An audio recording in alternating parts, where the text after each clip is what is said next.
أعوذ بالله من الشيطان الرجيم.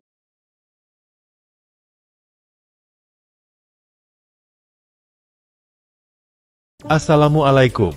Kali ini kita membahas salah satu tokoh Islam modern, yaitu Muhammad bin Abdul Wahhab. Beliau adalah seorang ulama dan pemikir besar yang berasal dari Arab Saudi dan pembaharu Islam dari dunia Sunni kawasan Timur Tengah. Beliau menekankan pada pemurnian ajaran Islam dari segala bentuk bid'ah, inovasi dalam agama, syirik, perbuatan menyekutukan Tuhan, dan tahayul yang telah merusak kemurnian ajaran Nabi Muhammad SAW. Gerakannya mendapat dukungan kuat dari keluarga Al Saud, yang kemudian menjadi dasar bagi berdirinya Kerajaan Arab Saudi. Meskipun Muhammad bin Abdul Wahhab dihormati oleh sebagian kalangan karena ketegasannya dalam mempertahankan ajaran Islam yang murni, ajarannya juga banyak menuai kritik. Latar belakang. Nama lengkap: Muhammad bin Abdul Wahhab bin Sulaiman At-Tamimi. Lahir 1703 Masehi, 1115 Hijriah, di Uyainah, wilayah Najd. Marga Bani Tamim. Ayahnya, Abdul Wahhab, adalah seorang kadi, hakim agama, dan ulama terkemuka di Najd. Lukisan wajah tak ada. Foto: beliau hidup jauh sebelum penemuan fotografi pertama di tahun 1826-1827. Jadi, tidak ada foto asli beliau. Kalau ada gambar atau ilustrasi yang diklaim sebagai wajah beliau, itu adalah rekayasa artistik atau representasi imajinatif, bukan potret yang diambil dari kehidupan nyata.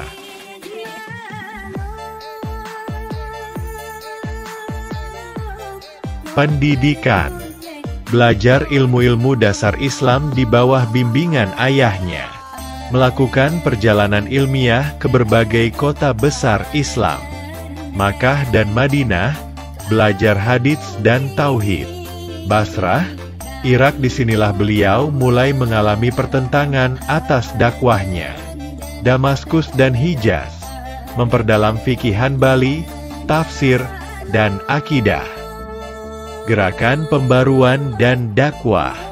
Dakwahnya fokus pada pemurnian tauhid yang telah tercampur oleh perilaku Syiah, terutama terhadap syirik, seperti menyembah kuburan atau meminta pertolongan pada selain Allah. Bid'ah, termasuk praktik-praktik keagamaan yang tidak berdasar pada Al-Quran dan Sunnah. Tahayul dan hurafat, kepercayaan mistik tanpa dasar. Mengusung slogan, Tauhid murni dan kembali ke ajaran Islam yang asli. Aliansi politik dengan keluarga Saud. Tahun 1744, Muhammad bin Abdul Wahhab menjalin perjanjian penting dengan Muhammad bin Saud, penguasa Dir'iyah. Kerjasama ini menjadi dasar bagi berdirinya Kerajaan Arab Saudi pertama. Muhammad bin Abdul Wahhab bertindak sebagai pembaru agama, sementara Muhammad bin Saud sebagai pemimpin politik dan militer.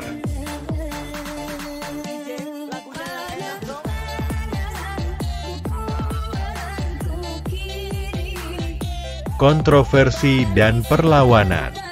Dakwahnya dianggap keras oleh sebagian pihak karena menyerang tradisi Syiah macam Sufi, berdoa pada kubur, dan tarekat. Menganggap pelaku tradisi Syiah sebagai musyrik yang menimbulkan konflik dengan penguasa dan ulama Syiah. Pernah diusir dari beberapa kota karena dakwahnya. Gerakannya disebut oleh Syiah dan aliansinya sebagai Wahhabisme, istilah yang beliau sendiri dan pengikutnya tidak mengenalinya dan tidak memakainya. Wafat tahun 1792 di Dir'iyah. Pengaruhnya terus berlanjut melalui Kerajaan Arab Saudi yang kemudian berdiri dengan kekuatan militer dan ideologi tauhid. Pemikiran kunci. Menekankan tauhid uluhiyah, mengesahkan Allah Subhanahu wa Ta'ala dalam ibadah. Menghidupkan kembali semangat ijtihad dan menolak taklid buta. kembali kepada Al-Quran dan Sunnah, dengan semangat tajdid, pembaruan. Menolak segala bentuk kultus individu dan pengkultusan tempat kuburan. Muhammad bin Saud. Perjuangan pembentukan negara Saudi. Lahir sekitar tahun 1687 di kota Diriyah. Wafat sekitar tahun 1765. Putranya, Abdulaziz bin Muhammad, melanjutkan perjuangannya dan memperluas wilayah kekuasaan. Diriyah kemudian menjadi pusat kekuasaan dan disebut sebagai negara Saudi pertama 1744-1818. Negara Saudi pertama 1744-1818 Masehi didirikan oleh Muhammad bin Saud bersekutu dengan Muhammad bin Abdul Wahhab. Ibu kota Diriyah, Najd. Ciri khas negara berbasis pada dakwah pemurnian tauhid. Runtuh karena serangan Kekaisaran Utsmani melalui pasukan Mesir Syiah yang dipimpin oleh Muhammad Ali Pasha. Serangan ke Makkah. Tahun 1803, di bawah komando Saud bin Abdul Aziz, pasukan Saudi berhasil merebut Makkah dari tangan Syarif Ghalib, loyalis Utsmaniyah dan bertugas menjaga kesetiaan Hijaz kepada Sultan Turki Utsmani di Istanbul. Ghalib melarikan diri dan tidak mampu melawan karena kekuatan militer Saudi saat itu sangat kuat. Kota Makkah berada di bawah kontrol Saudi sampai sekitar 1813, saat pasukan Muhammad Ali Pasha dari Mesir merebutnya kembali. Perbedaan Sunni dan Syiah. Sunni adalah orang-orang yang mengamalkan hadis sahih dari Kutubus Sittah. Syiah adalah orang-orang yang mengamalkan hadis-hadis palsu. Ibrahim Pasha memulai kampanye militernya dengan merebut kota-kota seperti Unaizah, Buraidah, dan Sakr di wilayah Najd. Dia berhasil memperoleh dukungan dari berbagai suku setempat, termasuk Arab, Unaizah, Muair, dan Bankhlit, yang sebelumnya belum sepenuhnya tunduk pada dinasti Saude. Dengan pasukan yang lebih modern dan terlatih, Ibrahim Pasha bergerak menuju ibu kota Wahabi, Al-Diriyah, dan mengepungnya pada bulan April 1818. Setelah 6 bulan pertempuran sengit, pada 9 September 1818, Abdullah bin Saud menyerah dan dibawa ke Istanbul, di mana ia dieksekusi. Negara Saudi kedua 1824-1891 Masehi didirikan oleh Turki bin Abdullah bin Muhammad, cucu Muhammad bin Saud. Ibu kota Riyadh.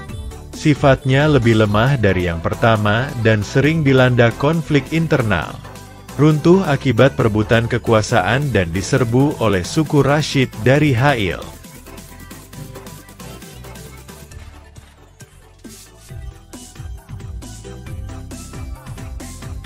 Imam Bonjol 1772-1864. Pengaruh ajaran Muhammad bin Abdul Wahhab kemungkinan besar sampai ke Nusantara lewat jalur jamaah haji dari Minangkabau ke Mekah, atau lewat ulama Nusantara yang belajar di Timur Tengah. Gerakan Padri punya kemiripan ideologis dengan Muhammad bin Abdul Wahhab. Kembali ke ajaran murni Islam, menentang bid'ah, memberantas praktik-praktik adat yang bertentangan dengan Islam. Imam Bonjol mungkin tidak berguru langsung, tapi gerakannya terinspirasi atau dipengaruhi secara oleh pemikiran Muhammad bin Abdul Wahhab. Negara Saudi ketiga, 1902 hingga sekarang. Didirikan kembali oleh Abdul Aziz bin Abdul Rahman Al-Saud, Ibnu Saud. Tahun penting 1902 merebut Riyadh. 1925 menguasai Hijaz. 1932 Kerajaan Arab Saudi resmi berdiri. Bersihnya agama Islam di Hijaz memberi manfaat bagi mereka yang belajar Islam di sana. salah satu pelajar yang mendapat manfaat dan bersyukur atas situasi di masa tersebut. Haji Nur Hasan Al-Ubaidah belajar di Pondok Semelo, Jombang, Kiai Zaid, hingga saat remaja hafal Al-Quran. Awal perjalanan di Saudi Arabia. Haji Nur Hasan Al-Ubaidah awalnya datang ke Saudi Arabia dengan membawa pemahaman yang terpengaruh oleh tradisi Syiah, termasuk praktek sufi, doa kepada kubur, dan keterlibatannya dalam tarekat. Ini adalah pemahaman yang seringkali dikaitkan dengan sebagian kalangan yang mengusung ajaran Syiah dan Sufisme. Pada 2 tahun masa awal kedatangannya di Saudi, beliau berselisih dan bentrok dengan ulama-ulama Saudi yang mengikuti pemahaman Ahlus Sunnah wal Jamaah yang berpegang pada Al-Quran dan hadis. Proses perubahan dan pencerahan. Lalu beliau luluh karena sadar bahwa Al-Quran dan Al-Hadis Sahih adalah benar dan harus diikuti. Para ulama Saudi memberikan ilmu mereka secara terbuka kepada beliau, dan itu mudah diterima karena beliau sudah hafal Al-Quran, menguasai nahwu syaraf dan mengerti bahasa Arab. Di antara guru-guru beliau selama di Hijaz, Abu Samah, Umar Hamdan, Said Ulwi Amin, Syekh Shirot Malik, Ahmad Hijazi, Haji Abdullah, asal Surabaya, Haji Bakar, asal Jogja, Haji Maklum, asal Tulung Agung, dan lain-lain. Pada tahun 1948, Haji Nur Hasan Al-Ubaidah bergabung ke dalam Tentara Keamanan Rakyat, TKR, dan turut serta dalam perjuangan melawan agresi militer Belanda II. Setelah agresi tersebut berakhir, beliau mengundurkan diri dari dinas militer dengan pangkat Letnan I. Meskipun meninggalkan dunia militer, semangat perjuangan beliau tidak surut. Haji Nur Hasan kemudian melanjutkan pengabdiannya kepada bangsa dan negara melalui jalur agama dan dakwah. Perjuangannya di bidang keagamaan mendapatkan dukungan penuh dari Panglima Divisi 4 Brawijaya saat itu, Mayor Bismo. Di kalangan veteran Perang Kemerdekaan Indonesia saat itu, nama Haji Nur Hasan Al-Ubaidah bukanlah sosok yang asing. Beliau dikenal sebagai tokoh yang tidak hanya ikut terjun langsung dalam medan tempur melawan agresi militer Belanda II bersama Tentara Keamanan Rakyat, TKR, tetapi juga berperan penting dalam pembinaan mental pasukan dan penggalangan logistik rakyat. Keberadaannya diakui oleh rekan-rekan seperjuangan, baik di lingkungan militer maupun dalam perjuangan sipil dan keagamaan. Komitmennya dalam menjaga semangat juang dan persatuan, menjadikannya figur yang dihormati oleh para pejuang kemerdekaan, terutama dalam lingkup veteran.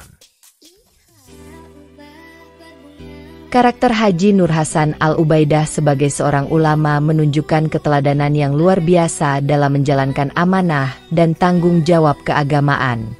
Beliau tidak hanya mengajarkan ilmu, tetapi juga mengamalkan ajaran Islam dengan sebenarnya. Berikut beberapa sikap beliau yang sangat inspiratif. Tidak duduk manis menunggu santri, tidak sebagai sumur yang ditimba, melainkan sebagai timba yang menuangi wadah-wadah. Tidak meminta bayaran kepada santri untuk mengakses ilmu. Tidak memanfaatkan tenaga santri yang tidak mampu yang fokus mengaji sebagai tenaga pengabdian untuk kepentingan pribadi, bahkan mampu menggalang dana untuk membiayainya. Tidak menipu dengan urusan syodakoh dan zakat.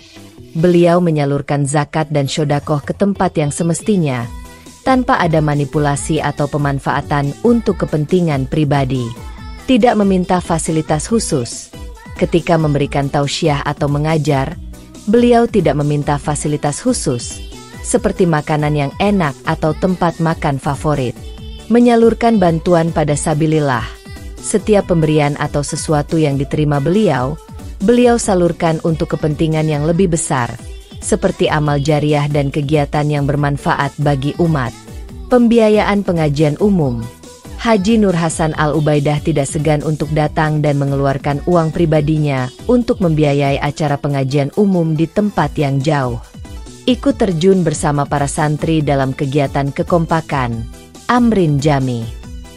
Sikap beliau ini benar-benar mencerminkan ajaran Islam sesuai contoh dari Rasulullah Shallallahu Alaihi Wasallam, di mana seorang ulama harus menjadi pedoman dalam kesederhanaan, pengabdian, dan keikhlasan kepada Allah Subhanahu wa Ta'ala. Sementara itu di Saudi, tahun 1975, Raja Faisal memerintah tahun 1964 hingga tahun 1975, mengadakan perombakan ulama dan institusi keagamaan di Masjidil Haram dimulai tahun 1960-an hingga awal 70-an. Yang dilakukan adalah ulama-ulama Masjidil Haram yang terlalu politis atau ekstrim diganti atau dibatasi. Pemerintah mulai mengawasi isi khutbah dan ceramah keagamaan agar sejalan dengan arah negara. Ulama yang tidak kooperatif secara perlahan dipinggirkan dari posisi pengaruh, termasuk dari lingkup Masjidil Haram. Raja Faisal sangat anti-Zionis dan keras terhadap Amerika Serikat dan Israel.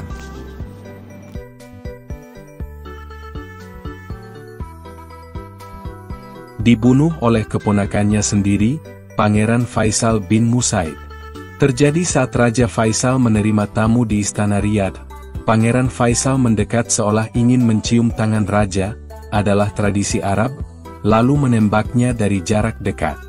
Pangeran Faisal bin Musaid pernah belajar di Asdan, terpengaruh ide Barat. Menjadikan perpecahan bertambah besar pada para pengikut Muhammad bin Abdul Wahhab, antara lain 1. Ikhwan, Saudi Ikhwan 2. Al-Qaeda 3. Salafi Jihadi 4. Organisasi-organisasi keagamaan moderat 5. Gerakan Islamis moderat 6. Jamaah Tabligh 7. Dan lain-lain. Julukan Wahabi diberikan oleh kalangan Syiah dan aliansinya terhadap murid-murid Muhammad bin Abdul Wahhab. Dan itu bukanlah sebutan yang netral, melainkan memiliki konotasi negatif dan polemik. Alasan-alasan Syiah dan aliansinya membuat julukan tersebut. 1. Penolakan terhadap syirik dan tawasul ala Syiah. Muhammad bin Abdul Wahhab menyerukan pemurnian tauhid dan mengecam segala bentuk syirik, bid'ah, dan khurafat, termasuk doa pada kubur, tawasul kepada wali, peringatan Maulid Nabi. Hal-hal ini merupakan bagian penting dalam tradisi keagamaan Syiah, sehingga mereka memandang dakwah Muhammad bin Abdul Wahhab sebagai serangan langsung terhadap praktik mereka. 2. Penaklukan Hijaz oleh dinasti Saud. Pada awal abad ke-20, dinasti Saud merebut wilayah Hijaz, termasuk Mekah dan Madinah, dari dinasti Hashemite. Ini membuat Saudi menguasai tempat-tempat suci Islam, yang selama ini juga dikunjungi Syiah dari Iran, Irak, dan negara lain. Karena perbedaan teologis yang tajam, Syiah merasa dirugikan dan ditekan secara keagamaan di tanah suci oleh pemerintah Saudi yang teguh memurnikan Al-Quran dan Al-Hadis Sahih. 3. Stigmatisasi dan politisasi. Sebutan Wahabi dipakai oleh musuh-musuh ideologi ini, termasuk Syiah, untuk mendiskreditkan ajaran memurnikan Al-Quran dan Al-Hadis Sahih yang dibawa Muhammad bin Abdul Wahhab, menyudutkan Arab Saudi secara politik di dunia Islam, menyamakannya dengan ekstremisme, meskipun banyak ulama Muhammad bin Abdul Wahhab sendiri menolak tindakan kekerasan. 4. Labelisasi untuk membingungkan. Istilah Wahabi diberikan oleh lawan-lawan mereka untuk menyesatkan pemahaman tentang gerakan ini, dengan menuduhnya sebagai sekte baru. Perpecahan besar pembaharuan Muhammad bin Abdul Wahhab. Masa sekarang. 1. Salafi ulama resmi, ulama istana, umumnya para ulama yang loyal kepada pemerintah Saudi, fokus pada dakwah tauhid dan anti bid'ah. 2. Salafi haraki, aktivis Salafi, lebih proaktif dalam urusan sosial dan politik. Ada yang mendukung gerakan Islam politik atau kritik terhadap penguasa, cenderung bersinggungan dengan gerakan Ikhwanul Muslimin, meskipun tetap berbeda teologinya. Tokoh Salman Al-Audah, sebelum dipenjara, Safar Al-Hawali. 3. Jihadi Salafi, Salafi Jihadiyah Takfiri, kelompok kecil yang menyimpang dari jalan utama Salafiyah, menggabungkan pemikiran Salafi dengan militansi dan kekerasan, seperti yang dilakukan oleh Al-Qaeda atau ISIS, mengkafirkan pemerintah Saudi dan ulama istana. Ini adalah pecahan ekstrim yang ditolak oleh mayoritas pengikut Muhammad bin Abdul Wahhab. 4. Neo-Salafi. Nama ini kadang diberikan kepada Salafi yang lebih terbuka terhadap dialog dan pendekatan kontemporer. Tidak setegas pendahulu mereka dalam menyikapi bid'ah atau politik. Sering muncul di luar Saudi, seperti di Yaman, Indonesia, atau Barat. 5. Salafi Murni, Madhali, Salafi Yamani. Pengikut Rab, Al-Madhal, sangat pro-pemerintah. Menolak keras segala bentuk demonstrasi, pemilu, atau partai politik. Cenderung mengkritik gerakan Islam seperti Ikhwanul Muslimin dan kelompok Haraki. Disebut juga Jamaah Al-Jarh wa Al-Ta'dil. Macam-macam aliran Salafi di Indonesia. 1. Salafi Tamizi, ilmiah, manhaji. 2. Salafi Haraki, aktivis politik, jihadi, militan. Contoh tokoh kelompok: Abu Bakar Ba'asyir, JAD. Hizbut Tahrir Indonesia, HTI. Jamaah Islamiyah, J, lebih ekstrim. Jamaah Ansharut Daulah, JAD. 3. Salafi Sururi, Salafi Tamizi, Roja, YPY, DSP, yang taat pada pemerintah dan tidak aktif di politik. HTI aktif dalam politik Islam, menyerukan perubahan sistem, dan sering mengkritik pemerintahan.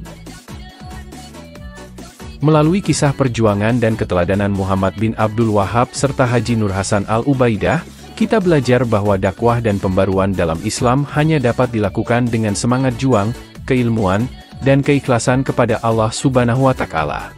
Bahwa perjuangan menjaga kemurnian ajaran Islam harus disertai akhlak mulia dan komitmen untuk membimbing umat menuju kebaikan. Nilai-nilai yang diwariskan oleh para tokoh ini hendaknya dapat menjadi inspirasi bagi generasi penerus dalam mengamalkan agama. Sekian, Assalamualaikum.